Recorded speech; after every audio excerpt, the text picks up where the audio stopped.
might recognize a friendly face on here. Welcome to Joy Worthy Johnson to our Coaching to Confidence series. She is taking a break from her only education duty classes, and she's joining us. So we're so excited to have you here today. Thank you so much for having me, Rachel. Of course. And obviously, we have the very talented and lovely Leah Scott, who, as always, has been just crushing it with her expertise knowledge. I think we're all still recovering from how much we learned last week at Landing Pages 101. So don't worry, you guys. That video is up on my YouTube channel for you guys to be able to check it out. But you're also welcome to set up those one-on-ones with Leah as well if you're looking to learn more. But today's topic is something that Leah, Joy, Curtis, and I are so excited to share with you guys because it's all about what do you do once you have the lead? And we know you guys have questions about it because we get the text message questions at 7 o'clock at night on a Wednesday, which I'm always happy to answer. But we thought it'd be really good to give you guys some pro tips today to kind of help you go through it. So Leah and Joy and I are going to kind of take turns chatting to what's on the slide, as is our practice on Coaching to Confidence. Put your questions in the chat. Curtis is going to keep an eye on those. He'll also keep good notes in the chat for those hot button points that we really want to hit home with you guys. So with that, I am actually going to share my screen real quick because this time we have a PowerPoint.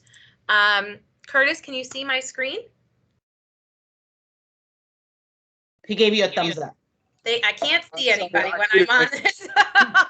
I'm talking to myself now, but awesome. Okay, so you guys have the lead. Now what? So again, we know that the next steps can be confusing, but they also happen really, really fast. Because when you're in Joy and David's classes and we talk about virtual lead gen, or anytime you've been on Coaching to Confidence, you hear us say speed to lead.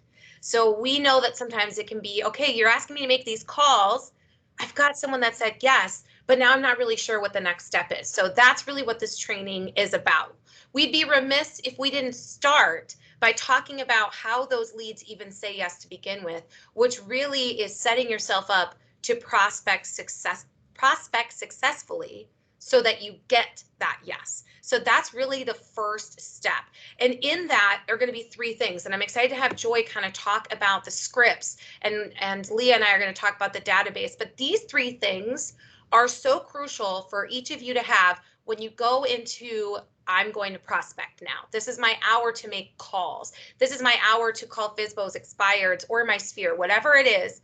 You want to make sure you have your database at the ready, you have your scripts on hand, and that you're ready emotionally and mentally to convert with confidence. And you're probably laughing at emotionally like I just did, but for good reason, you need to be ready emotionally. And we'll kind of get into this. But let's talk about the database. So you've heard Leah and I talk about InTouch and how important it is to have that up and ready when you're making your calls. And Leah, do you want to unmute and kind of tell us about the different features in InTouch to make sure that you're keeping those notes and that you're also logging the calls that you're making?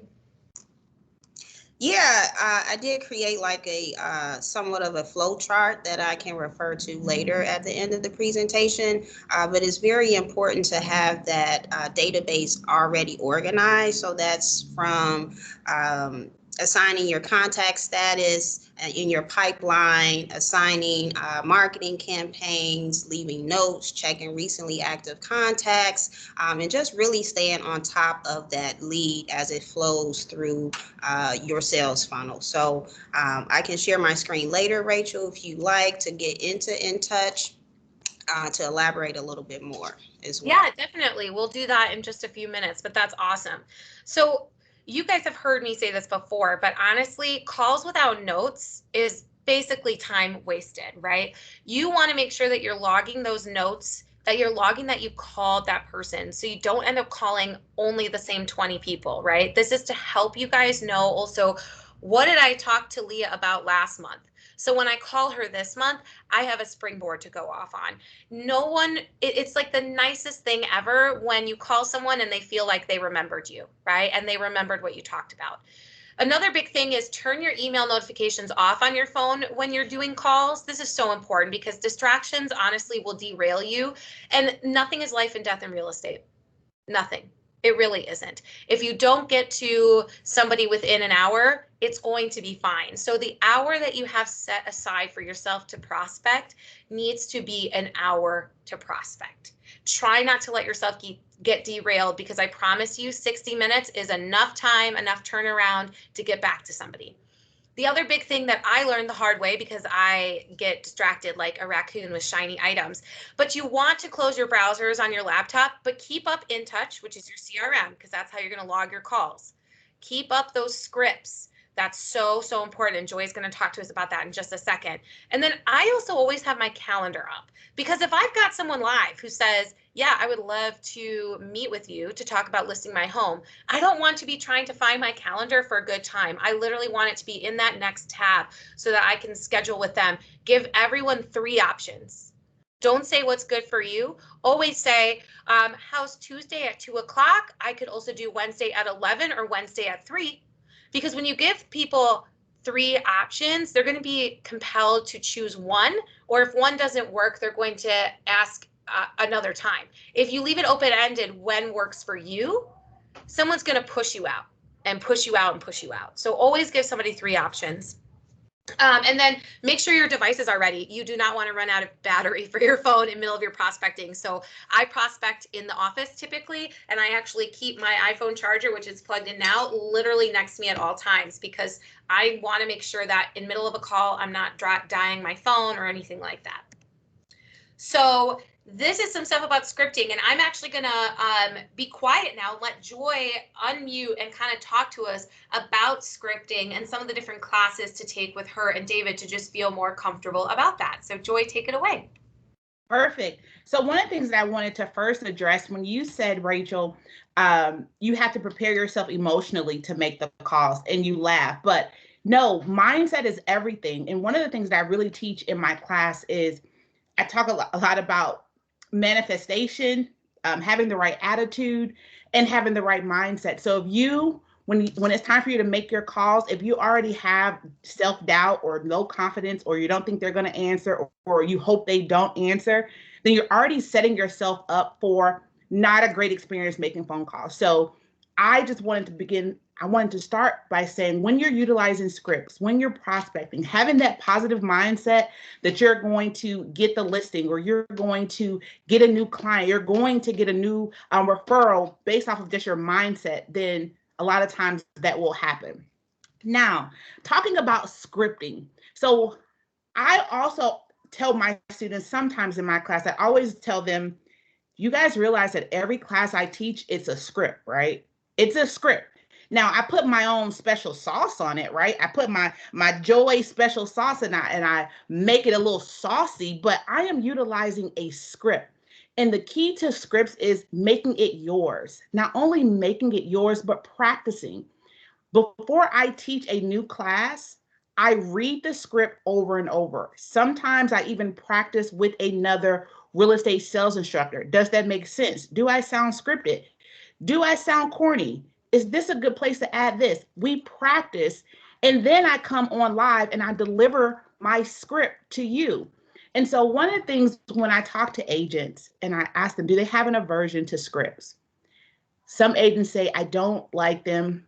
It feels robotic. I feel it doesn't feel natural. And of course, if you read the script verbatim, word for word, then you are going to sound scripted. But if you practice it and make it your own, then it sounds conversational and more, natural. We have in our own and objection class, in our sphere of influence class, actually in all of our classes, we talk about scripts. And I see on Rachel's PowerPoint right here, utilizing the script library. So when it comes to what are the Coldwell Banker resources that you have readily available to you, for the most part, I always take my students on a field trip, that I call it, and I show you where to access the agent script library, because we have scripts for how to send text messages, how to talk to FSBOs, expireds, referrals, everybody. So that's always a great place for you to start when it comes to what are the Coldwell Banker resources that are readily available to you. And then, of course, we have YouTube University, right? And our best friend, Google. And all you have to do is, type in real estate scripts. So, and then, of course, there are some additional resources out there for real estate scripts. So you should never have an excuse as to why you don't like them or use them. Now, Rachel, I'm going to go to your slide if you don't mind. And I want to read how to use the scripts. Can I use that, Rachel? Go for it. Okay. So on the screen, it says, think of them like a guide. As I was stating earlier, I have a guide always when I'm teaching my classes. So just hypothetically, if you think that I'm so dope and I do my classes so great, just know that I'm utilizing a script. And I take it as a guide, and then I add or subtract what I think is best for you, my audience. Next thing, it says, recognize that you want to sound like you, but the script helps you to keep you on track. Absolutely. Sometimes I can get off on a tangent and tell you about my 4 kids or how my husband's getting on my nerves, but then I go right back to my script to stay on track so I don't go too crazy. But for you, because at the end of the day, you're trying to get a sale, you're trying to get a client, it is great for you to make it conversational, but go back to your guide so you can meet your end goal of getting that listing or getting that appointment. When you get tripped up or unsure, the scripts are there as a lifesaver. I agree.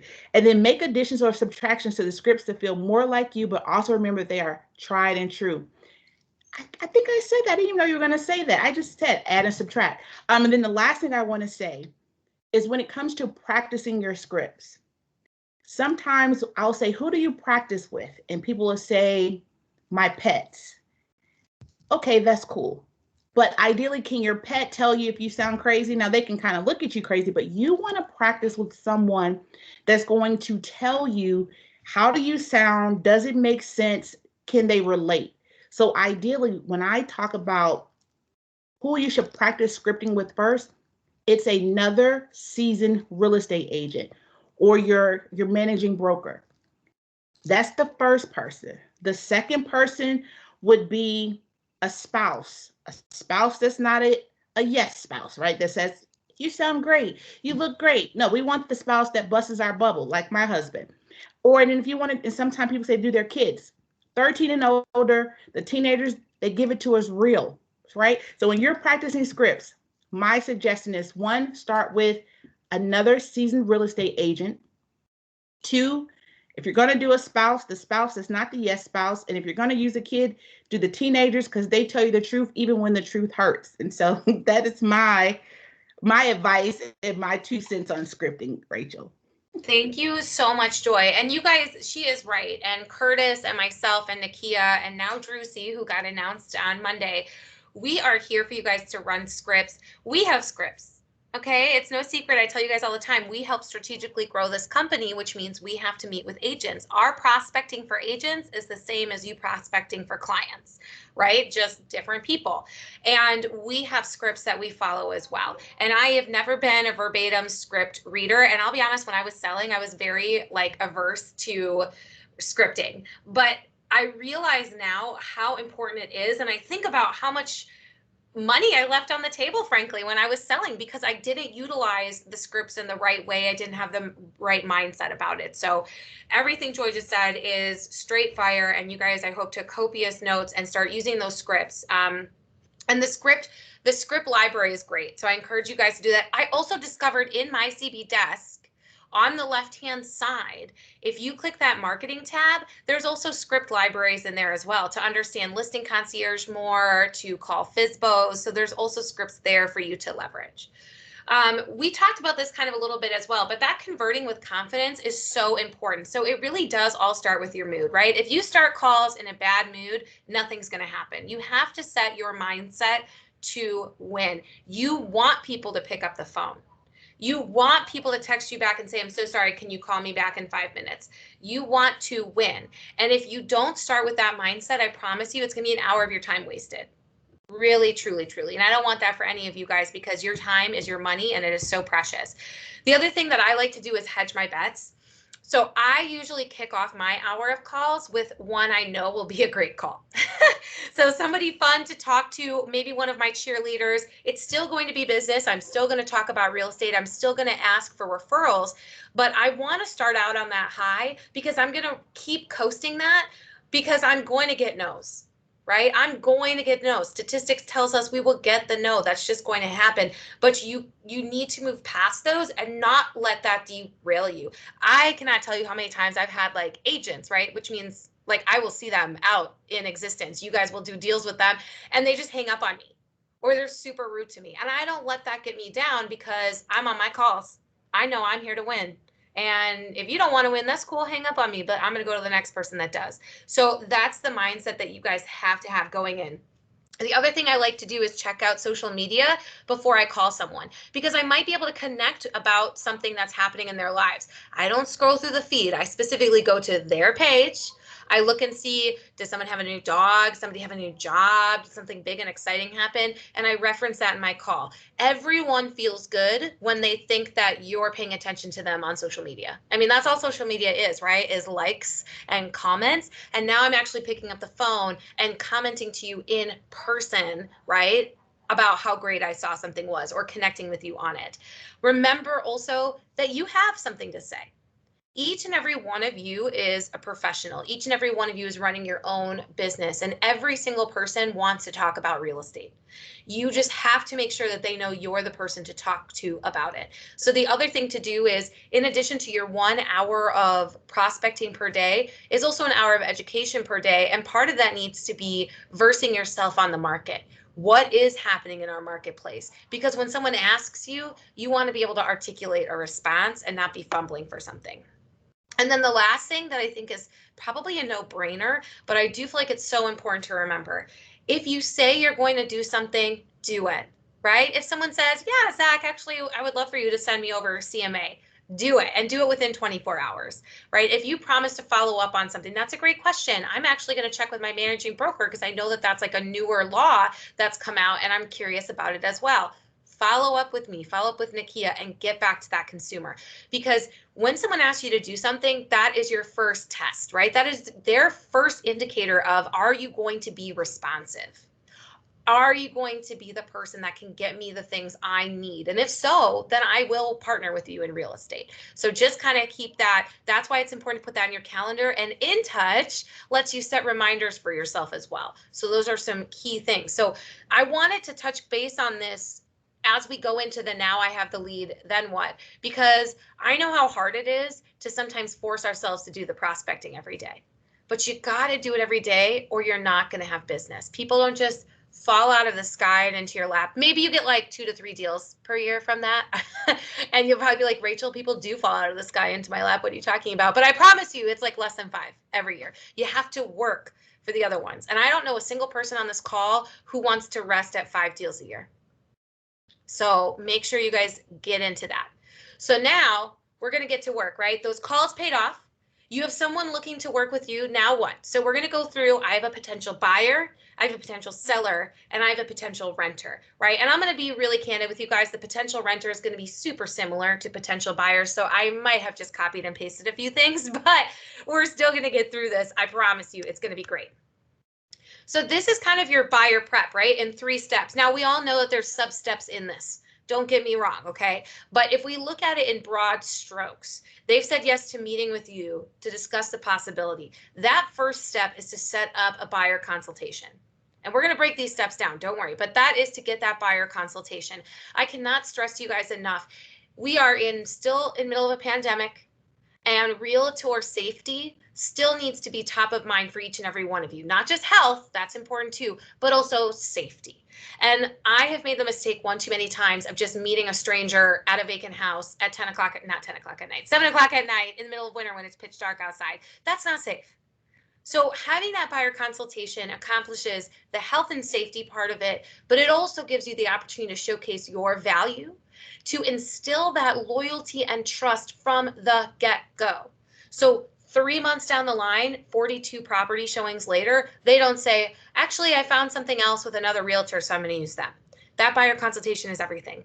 The second step is to get your buyer pre-approved. right? They're either a cash buyer or they're a financing buyer. And if they're a cash buyer, you want to see that proof of funds before you start touring properties. And if they're not a cash buyer, you want to get them pre-approved before you start touring properties. This is as much for you and your time as it is for your client and their time. There's no possible way they can know what they can afford until they go through pre-approval. Those online calculators don't really take into account taxes and HOA. Our guaranteed rate affinity partners, they understand Chicago, they understand HOAs, they understand taxes, and they're going to be able to help make sure your buyer is truly prepared to make an offer, but to also identify the right properties for them. That third step then is to start showing the properties. And obviously there's all these steps underneath that of going under contract and things like that. And we're going to touch on that. But I really encourage you guys to think of, someone said yes to me on the phone. These are my next steps. Don't just jump straight to, I'm going to show them this property tomorrow. Now, with some people, maybe you're best of friends, that is going to be what you want to do. But remember that consultation is everything. We have a fiduciary duty to explain agency to our clients. It's literally our license law, you guys. So that buyer consultation covers that. It covers you. It's explaining the process. And again, it's instilling that level of loyalty that's going to ensure they don't go find something with somebody else. So going into that first step, the buyer consultation. This is a couple things, and actually I'm going to let Leah talk about Moxie and InTouch. I'm going to go to the lower tabs on this, but part of that is going to be prepare the right questions to ask, right? I love incorporating a buyer questionnaire into my Moxie presentation, because you can go right there in front of that buyer, whether it's virtually or in one of our larger conference rooms in person, and ask them, what are your wants and needs? What are you looking for? What areas are you looking for? Have you gotten your pre-approval yet? Is there anyone else I should take into consideration during this buying process? Does mom or dad have a final say, right? Is there a significant other that's going to be coming with us? Also, so important is that your opportunity to present the buyer representation agreement. You can find that in Dotloop under templates in the buyer folder. Please, each and every one of you, if you have not yet done this, read that buyer representation agreement and then read it again. You need to know and understand that agreement, because that's going to be what you present to your clients. It's so important to get that down. And then you really want to make sure you explain the process. Touch on negotiating, what earnest money is, how the timeline works, the expectations, and more. The earnest money one, I can't stress enough. I mean, I hated mentioning earnest money right when it's time to write an offer, because everyone's like, what's earnest money? You've never told me that before. I learned real quick to incorporate that into my buyer presentation so that my buyer was prepared. They knew that maybe they had to move some money around, so that was liquid when we went under contract, right? So that's important. And the other big thing is introducing your partners early on. You guys, Leah's going to talk to you about how you can customize those Moxie presentations, but put headshots in there of your real estate attorney, of your inspector, of your guaranteed rate affinity lender, because it's so important for your client to know who your partners are from the get-go. Have faces to names. Most buyers don't end up meeting their lender, right? So it's really nice to kind of have that up there for them. It also just solidifies that you are a team, that you have your clients back, that everything they need, you've already got covered. Leah, do you want to touch on the InTouch and the Moxie presentations for the consultation? Yeah, so even if you do not have any buyers right now, I always encourage agents to go into Moxie, create your buyer presentation. You can create one that's already there or make it custom. Happy to meet with you one-on-one to do that, and save it as a template. So when you do get that buyer, you can go in, add your buyer's name, and email that presentation right from Moxie in the span of 5 minutes. You can also continue to add to that presentation. I know some agents choose to do a CMA for some of their buyers. You can add that to the presentation opposed to creating a new one. So a lot of versatility with that Moxie presentation. But if you do not have any buyers, go in, create a presentation for yourself and save it as a template. So when you get that call, you're ready to go. Awesome. And you guys, I was playing around in Moxie last night in anticipation of this training. It's crazy how many things you can do in there, right? And I encourage you guys all to take those classes through Sales Pro or meet with Leah one-on-one, or of course you have the YouTube channel. But I just like played around and was like, okay, if I wanted to send a buyer tour, right, to my clients instead of printing out a bunch of MLS sheets, it was so easy because it links with MRED. And it was just so easy, so seamless to be able to send that virtually to myself. And I got to see, I sent it to my Gmail so I could see what a buyer would see. That was awesome. And then I also comped out a property. So I did a buyer comp through that. And I was like, this is so much better. I mean, when I was selling and I wasn't at Coldwell Banker and I didn't have this tool, I would have to send like an attachment of probably 40 some MLS sheets, because when you're sending, you know, supplemental photos as well, it ends up being like 3 sheets per listing. So it is really, really robust. I encourage you guys all to play around. And to Joy's point about scripting, when you're doing this with a seasoned agent or a family member, actually have that moxie to go through with them and ask them their opinion. Do you like how these slides look? Is this user friendly for you? Do you think I should add something? Do you think I should move something around in this? And Leah can definitely help with that. The second step when you have that buyer is the pre-approval. And just like I told you guys about incorporating headshots, I realized that we're in COVID. We don't get to see Rob and Adam, Doug and Aaron around that much. So I wanted to put their headshots here. Of course, when you see them, they're probably gonna be wearing face masks. So memorize what their eyes look like, okay? But you wanna make sure that your buyer knows how important it is to get pre-approved before you start looking at properties. You do not want to show them something that they can't afford, but they fell in love with, because then everything they can afford is going to pale in comparison. I promise you, I've made that mistake way too many times. Learn from my pain, okay? And you don't want to show them things that are less expensive than they can afford, and they think that they have to settle for something they don't like. And you find out you can afford $100,000 more if you want, you know? So that's so, so important. All of you guys take a picture of this screen real quick. If you don't have their contact information, I will of course share this with you guys too, but our partners are so huge. And you guys know that through the end of this month, all of your buyers are getting a $500 closing cost credit, which is great. The other thing I love about Guaranteed Rate Affinity is there's actually an agent accessible portal.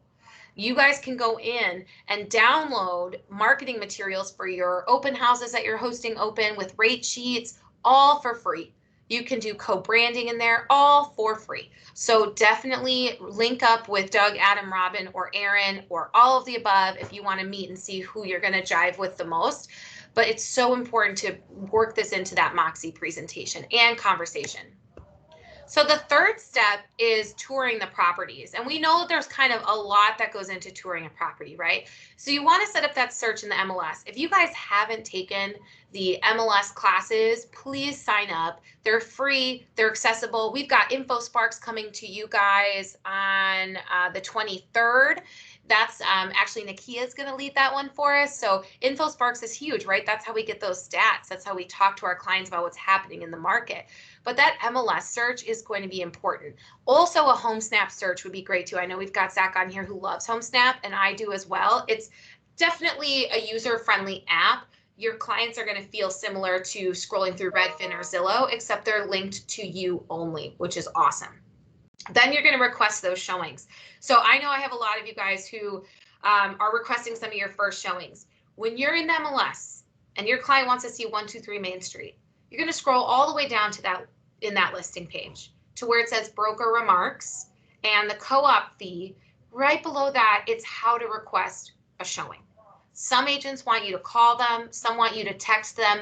Most often they want you to click the showing time link and do an online scheduler. My best advice to each and every one of you is however the listing agent is directing you to request a showing is the best way to do it, right? I made the mistake of calling people who specifically said text me and they were super cranky at me, right? And you don't want to start that showing off on a bad foot, because if your client loves the property, you want that listing agent to love you.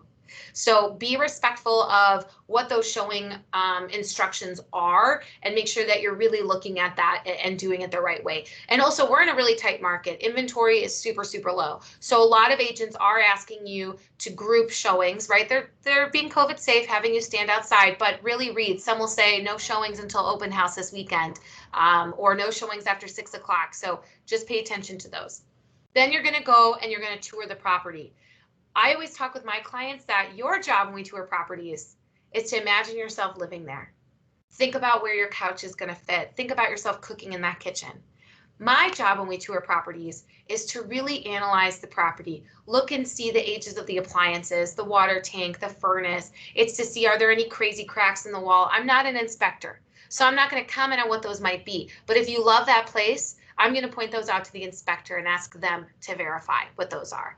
I'm also going to come prepared and with answered questions for you on what's in the reserves. What are the pet policies? What are the rental policies? To really be able to give you a cursory idea of the health of the building, if it's a condo, right? And if it's not, what's the age of the roof, right? Which you probably want in a condo building anyway.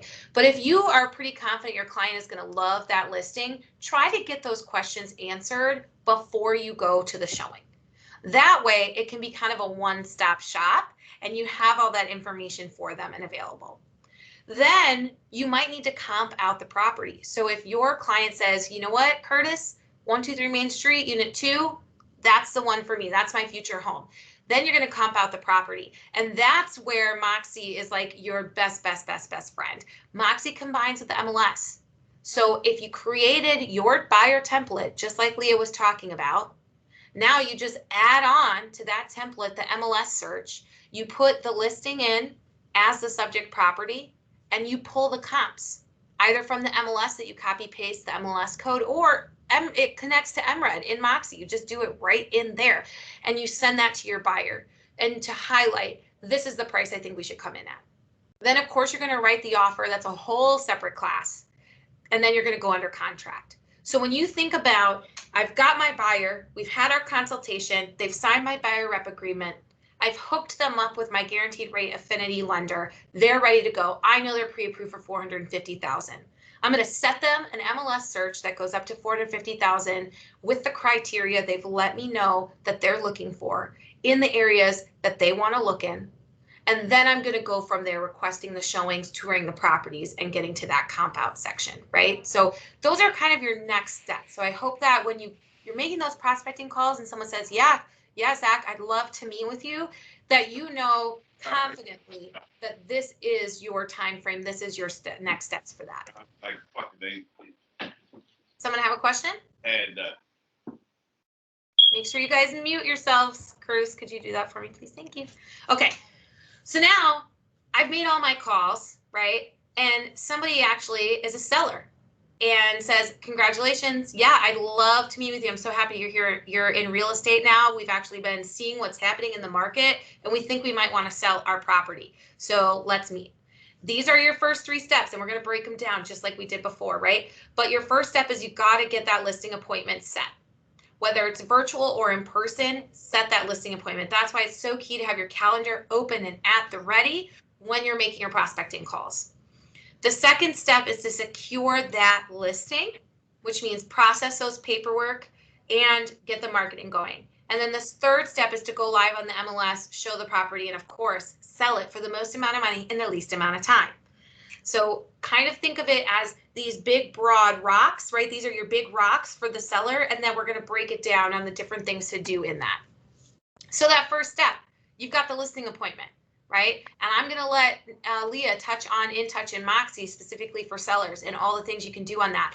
But really understanding and pitching listing concierge, you guys, and I know Leah is going to feel the same way, and Joy too, that is your moneymaker, right? That 12-minute listing presentation is so important, and listing concierge is your seamless way to list a property. So you want to know those 12 plus marketing items like the back of your hand when you go into that listing presentation, and be prepared to show how no one else has anything like that, and really speak competently. We all have our little favorite pieces of listing concierge, and if you guys have heard me talk, you know my favorite piece is the View magazine and the targeted online advertising. But even during our New to the Business peer group, I've heard some of you guys talk, and it's so cool to hear what your favorite piece of listing concierge is. That's so important as well. Really highlight why you're passionate about this, because you know it's going to help you get them the highest offer in the least amount of time for their listing. Talk through a seller questionnaire. So I always like to tell my sellers that when I'm there, I'm actually thinking like a buyer. believe it or not, because my job is as your listing agent is to anticipate what a buyer will ask, what a buyer is going to experience when they come through your property, what your client is going to love about your listing online. If I don't think about your listing from a buyer's perspective, then I'm not doing a good job for you as a seller. So put together a seller questionnaire, which you can pop right into Moxie or with InTouch or Google Forms, of course. Think about what's a buyer going to ask. In a condo, particularly, they're asking HOA, they're asking reserves, pet policy, rental policy. For all properties, they're asking, when's the last time you did maintenance to the roof? How old are the mechanicals? How old are the appliances? Has there been tuck pointing done recently, right? Do you get water in the basement? All of these are great questions that you want to have answered before you go live on the market. So that way you're not texting your seller every 5 seconds during a showing asking them these questions, because it's going to annoy them and it's going to look like you didn't do your job at the start. The last part of that listing appointment is really to display your value, right? We always talk about how the best agents are the agents that leverage the Coldwell Banker brand value in addition to your brand value as an agent. Those two things added together is going to equal the success that you want to see in your business. And that is so, so important. So really leveraging Listing Concierge, Real Vitalize, Real Sure, right? Exclusive Look. I mean, right off the bat, that's 4 to 5 products without even blinking my eye. CB buyer locator. Like, these are huge things to be able to leverage in a listing appointment. But also, what are you offering on your personal brand? Your attorney recommendation, your inspector recommendation, your lender recommendation to a seller if they're going to buy somewhere else? Are you also leveraging, maybe you're doing things on top of Listing Concierge? Are you going to get that 7% listing by also offering to have a cleaner come through the property? Help them do some staging, right? Put more on social media. I'm going to accompany all your showings, Mr. or Mrs. Seller. Whatever it is that's going to display your value to help them realize why you are the choice to list their property and not the 10 realtors in line for the business behind you. Leah, do you want to touch on the importance of leveraging Moxie and particularly Listing Concierge in your listing appointments? Absolutely. One thing I don't think agents know is that you can customize your listing presentation or any Moxie presentation. So if you don't like what's in there, you can create your own PDFs to upload, or you can create custom pages. But just like the buyer presentation, create a presentation that you can save as a template. Go in, do your CMA if you choose to, add to that presentation. But it's ready to go within a span of 5 minutes if you go in and save it as a template and customize it to the way that you like it to be. And so you can also create a questionnaire. So I know last week we talked about Google Forms. So I haven't tested this out yet, but there is an alternative. You can embed a website into your Moxie presentation, especially your InTouch website. So if you take that Google form, embed it into a Moxie presentation, you can create that questionnaire as well. So lots and lots of options to make that listing presentation your own. That's awesome. And actually, that's a really good point about embedding it into the Moxie, because you can send that Moxie to your client. Let's say I'm presenting live. I can still follow up by emailing that Moxie over. What I love about having the sellers fill out the questionnaire is that they're giving me the information, right? And when we talk about disclosures, when we talk about ages of things, it's really important for that to come from the seller directly. So I like having that they fill this out. That is so important to me. So when I was selling, I always use Google Forms for that, because I was able to share with them, they could fill it out. But it's really robust. An alternative too could be to do one in dotloop as well, to create a fillable PDF that you dotloop to them, and then they can fill it out similarly to how they fill out the real property disclosure. So the second step, and I cannot stress this enough, we need you guys to process your paperwork and process it swiftly and correctly. I know you guys probably get sick and tired of the transaction coordinators, myself or Nakia, and now Drucy reaching out to you about paperwork. But the reason is you guys are all licensed real estate agents. And you may not remember your licensing exam. But as a managing broker, we remember it and we know ours. And you are not in compliance if you do not process paperwork correctly. That is your license, you guys.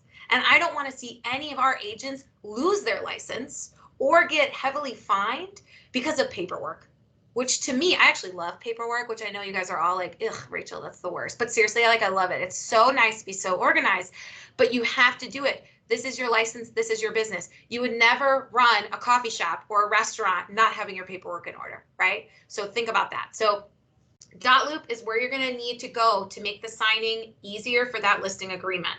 And then I want you guys to all understand the components of the listing agreement before you ask a seller to sign. You're not attorneys. I'm not expecting you guys to be attorneys. We don't want you to be attorneys, right? You can't do that in Illinois. It's against the law. But you should know the paragraphs. You should understand the concepts. You should be able to articulate if a seller says, I'm sorry, Zach, what's dual agency? I'm not sure I'm understanding it. You should be able to articulate what it is to make sure that they're either comfortable signing, yes, I'm okay with it, or no, I'm not. So read through that listing agreement and ask questions of myself, of Drucy, of Nakia, of Curtis, before you go into that listing if it's your first time. You want to be unconsciously competent. What that means is without even really having to dig through your memory, you know the answer to that. That's partly why scripts are so great. That's how you get unconsciously competent, you guys.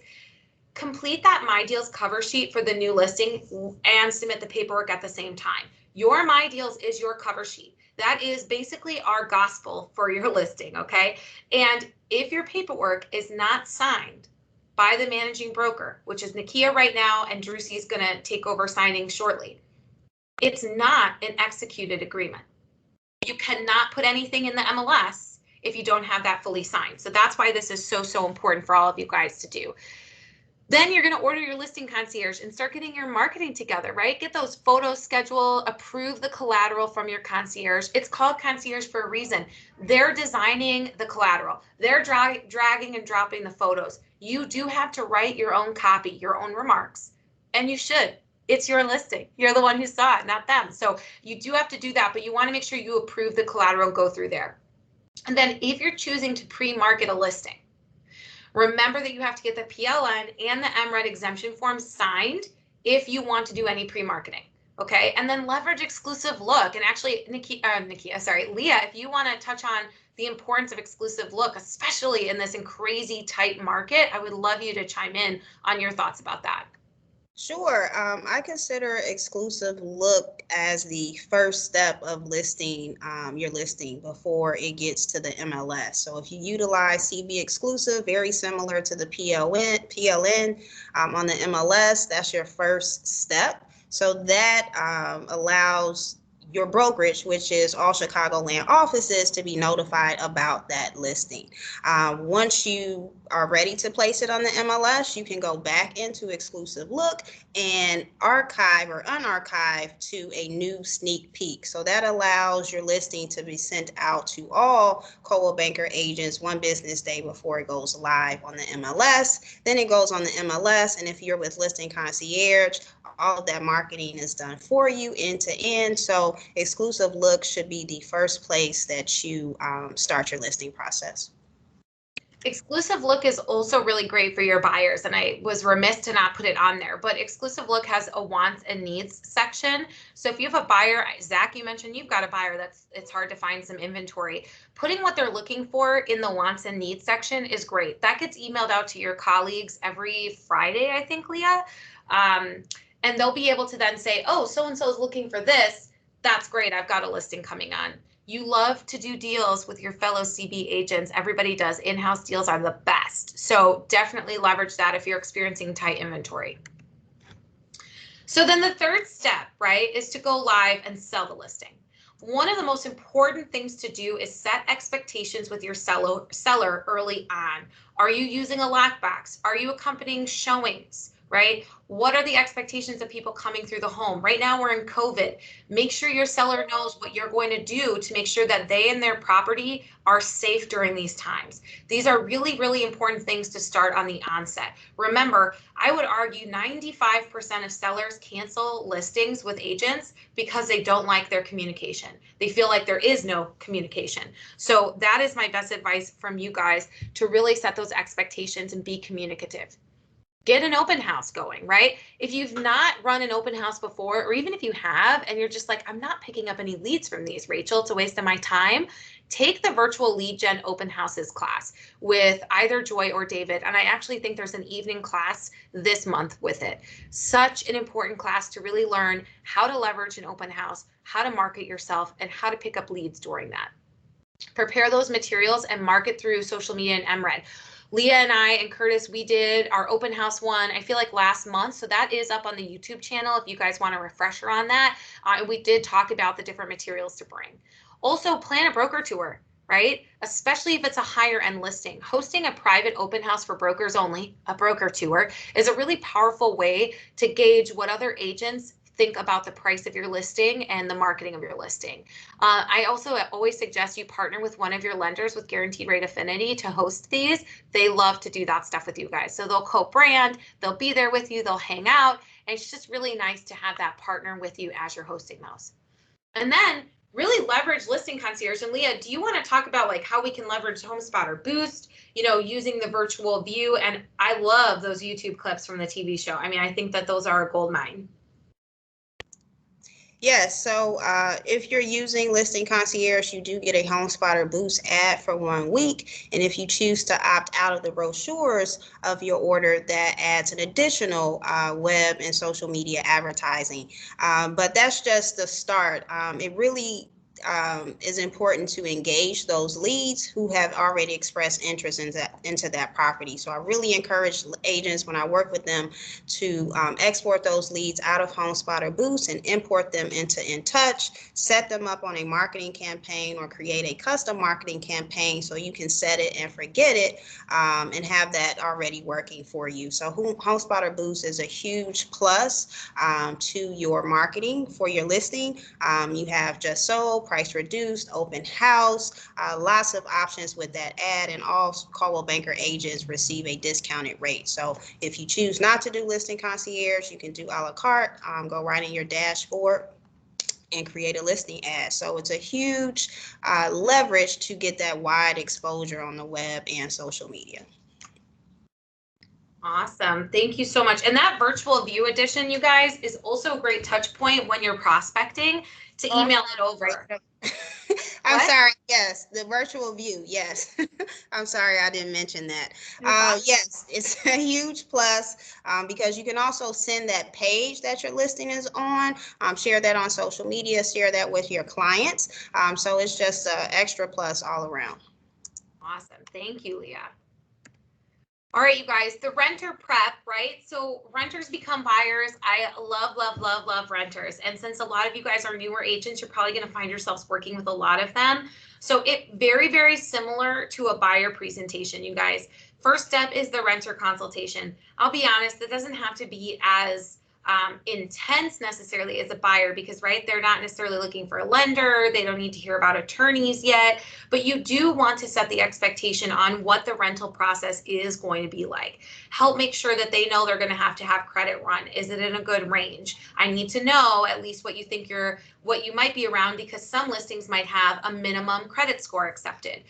Make sure you get some things in order like your most recent pay stubs because a lot of landlords want to see that. Second step, schedule the tour and potential rental options for your client. This part I always like to touch on with agents because remember that in the rental world, not everyone goes through the MLS. Not everyone wants to co-op. That same is true with sales, right? We'll come across for sale by owners, but we see this a lot more prevalently in the renter sphere. So if your client likes something or is sending you a bunch of URLs, make sure that you see if that landlord or the agent on the other side is co-oping you and figure that out before you show the property, okay? And if your client is interested in an apartment building, particularly the high rises where there's a management company that handles rentals, make sure that they co-op as well. And then the third step is help them navigate through the application and the credit approval process. 9 out of 10 times, the agents on the other side is going to have their process. And you're just there to kind of make sure that your clients get the link, that everything goes great. The other, 10% or 5% of the time, they're going to say, just run it through whatever you want to run it. So we typically recommend CISI here, but also in MRED, there is Rental Beast as well, which you can take classes on to help streamline the process and guide your clients through. So these are some key takeaways, and then we're going to have Leah share her screen. But, database management is everything. Honestly, you guys, there is no point in even getting leads if you don't have a system and you don't have a database that you manage those leads, those transactions, those past clients through. You might as well just quit the business now. I'm just kidding. Don't get that crazy. But seriously, your database is your lifeblood. That is what is going to keep your business thriving today, tomorrow, 5 years from now, 10 years from now. Okay, you got to make sure that that is a top priority. Follow up and follow through are so crucial, right? If I say I'm going to do something, you got to do it. If you're going to do a CMA, you got to do the CMA. Following up with people that didn't answer your call today but said, call me later, call them later. Know the paperwork and be able to explain it articulately to your client. We're not asking you guys to be attorneys, but we are asking you to be real estate agents, to be small business owners, and to comply with license law. So you want to make sure that you have an understanding of what it is you're asking someone else to sign. Understand all of the marketing tools and programs that are here for you at Coldwell Banker to leverage, that you can leverage through the MLS, that you can leverage through Google, that you can leverage from meeting with Leah or Curtis, myself, Nakia, Drusi. These are all such important things for you guys to know that you have. Take classes and practice. I had to put that all in caps because you don't know what you don't know. I mean, that's really the truth, right? You don't know what you don't know. And the way to become unconsciously competent, right? So I just know things is because you take those classes, you practice those scripts. So when somebody stops you on a street corner and says, oh my God, Elizabeth, I haven't seen you in so long. I saw on Facebook you're into real estate now, and I've been curious about it. You can be on. You've got this ready because you've run the scripts. You've taken the class. You know your 45-second, elevator pitch to try and capture somebody. And then the last, probably most important thing, right? Besides database management, which I've already said is the most important thing. So the second most important thing is reach out for help. Myself, Curtis, Nakia, Drusi, Leah, Joy, David, we are here for you guys. We don't exist without you guys. So feel free to reach out to us, to ask questions, to shoot a text, shoot an email, give a call. You might hear from us sometimes a little pushback to say, well, did you read it? Right? Because if you look at number 3, know the paperwork and explain it. I will push back with you guys. If you haven't read the paperwork, then I want to make sure you're doing that at the very least. But we'll always be here to help you. We'll always be able to guide you through things. That is our job. So we want to make sure you guys know we're here for you no matter what. But this is why we have classes like this. This is why Joy and David host classes and Leah hosts classes and meets with you one-on-one, so that you don't feel that panic that, oh my God, somebody said yes, but I don't know what to do. This is what we're here for. So Leah, I'm going to stop sharing my screen. And I know that you said that you had a few things that you wanted to highlight. So take it away. Yeah, that was a lot of great information, Rachel. So I put everything in a Moxie presentation with some step-by-step links from Market Leader. So I won't dive too deep, but if you all do want to dive deep on managing your database, please email me for a one-on-one. So I will share my screen and I'll pop that link into the chat so you all can access it later. So database management is huge. So setting up your database for success. I won't go into the InTouch platform. Again, please meet with me one-on-one. But customizing your contact pipeline, you can arrange this to what works best for your business. Creating groups for your contacts and leads helps you with organizing and engaging your contacts quickly.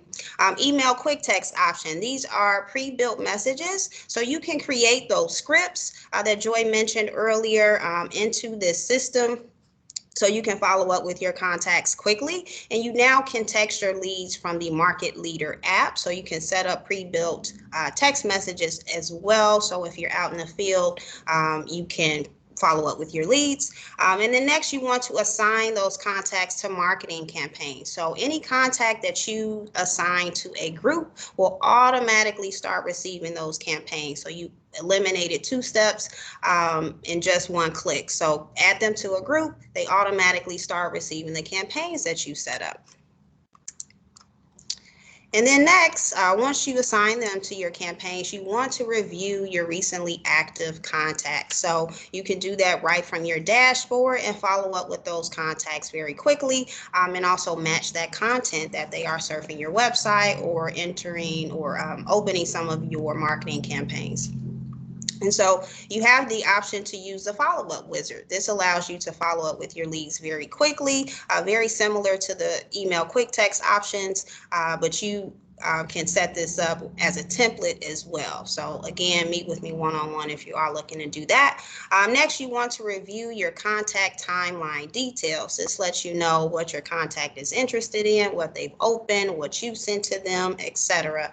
And then next, you want to add your contact notes and reminders. So if you are following up with your contacts and they say, call me back at this time, this date, or text me or email me, you can set that note right on that contact dashboard, set that reminder, and follow up quickly. And so here are training links for each part of that workflow. So creating your contact status, creating and manage groups. So you can just click on that to access the step-by-step instructions. And then here's just a very quick video that shows you how to quick text your leads from the Market Leader app. And so I'll drop this into the chat so you all can access it later. Oh my gosh, there I am on your big screen. Sorry. You're fine.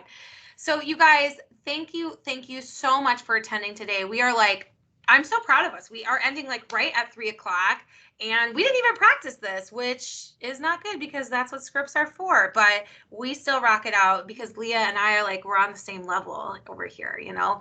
I see that, Curtis, it looks like you took most of the questions in the chat, which is good. So thank you for that. So you guys have a wonderful rest of your day. I know we covered a lot today, but it is going to be available for you guys in